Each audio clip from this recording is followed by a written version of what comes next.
जय श्री हरि विष्णु। कार्तिक मास महात्म्य कथा।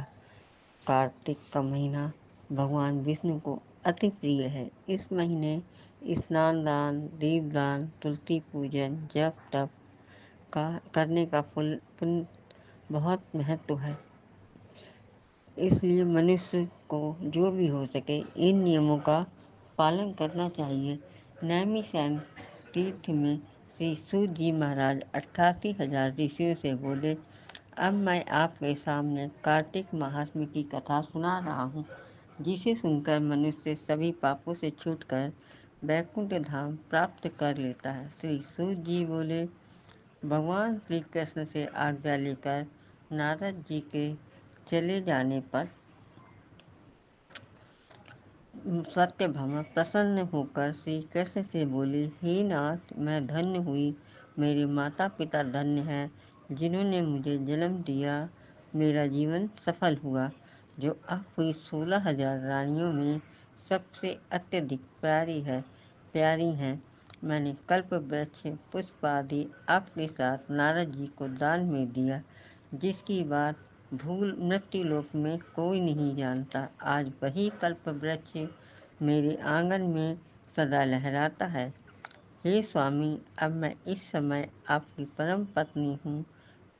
अब मैं आपसे कुछ जानना चाहती हूँ। यदि आप मुझ पर प्रसन्न हैं तो मुझे बताएं, जिसे सुनकर मैं प्रयत्न कर सकूं, जिससे आप मुझ में कभी दूर न हों। ऐसी बातें सत्यभामा के मुख से सुनकर भगवान श्री कृष्ण हंसते हुए सत्यभामा का हाथ पकड़कर कल्प वृक्ष के नीचे चले गए। फिर बोले, तुम मुझे 16,000 रानियों में सबसे अधिक प्रिय हो। मैं तुम्हें सबसे ज़्यादा मुझे और कोई रानी प्रिय नहीं है। तुम्हारे लिए मैंने देवराज इंद्र और देवताओं से भी विरोध किया था। इस विषय में मैं तुमसे एक बात कहता हूँ, ध्यान से सुनो। सुलोचनी, एक दिन मैं तुम्हारे साथ गरुड़ पर सवार होकर इंद्रलोक गया। वहाँ जाकर मैंने इंद्र से कल्प वृक्ष मांगा। इंद्र के मना करने पर गरुड़ का इंद्र से युद्ध हुआ। जिस गोलोक में गौ और गरुड़ के युद्ध से गरुड़ की चोट से गौओं के कान और पूंछ कटकर गिर गए।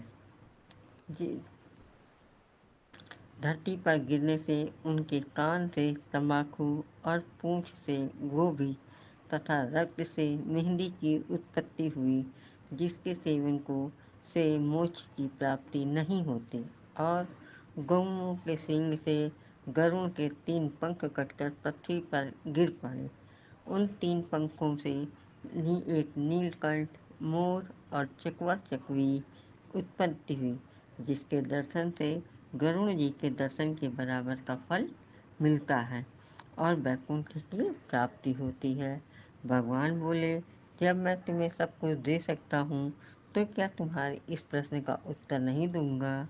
यह सुनकर सत्यभामा बोली, हे नाथ, मैंने पिछले जन्म में मेरा स्वभाव कैसा था और मैंने क्या कार्य किए जिससे मुझे मृत्युलोक में जीवन लेना पड़ा, और ऐसे मैंने कौन से शुभ कार्य किए जिससे आपकी पत्नी बनी और आप मुझ पर गरुड़ पर लेकर इंद्र आदि देवताओं के पास स्थान पर घुमाते हैं। मैं आपके साथ सब जगह भ्रमण करती हूँ। तब भगवान कहने लगे, तुम ध्यान से सुनो। तुम पुनर्जन्म में सत्ययुग के अंत में मायापुरी के भीतर में आर्थिक कुल के एक ब्राह्मण रहते हैं, देवराज शर्मा। वह बहुत ही प्रसिद्ध विद्वान, वेद की ज्ञाता, अतिथि सेवा, धर्म की रक्षा करने वाले थे। उन प्रतिदिन सूर्य की आराधना करते थे। सूर्य की आराधना करने के भांति सूर्य की भांति ही चमक थी। जब वह वृद्ध अवस्था हुई उनके कोई पुत्र नहीं था। उनकी एक पुत्री थी। उन्होंने अपने शिष्य के साथ ही अपनी पुत्री का विवाह कर दिया। वह शिष्य अपने पिता की तरह ही सेवा करती थी। एक दिन गुरु शिष्य दोनों कुछ आदि सामान लेने के लिए गए। उन्होंने वहाँ पर एक राक्षस देखा, जिसको देखकर वो भय से थर-थर काँपने लगे। उस राक्षस ने उन दोनों को मार डाला। उन दोनों को वैकुंठ धाम की प्राप्ति हुई। कार्तिक मास का प्रथम अध्याय समाप्त। ये मेरी पहली वीडियो है। अगर कोई गलती हो तो क्षमा करें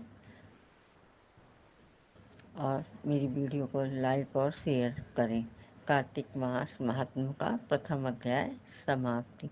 राधे राधे दोस्तों। जय श्री कृष्णा। जय श्री हरि विष्णु।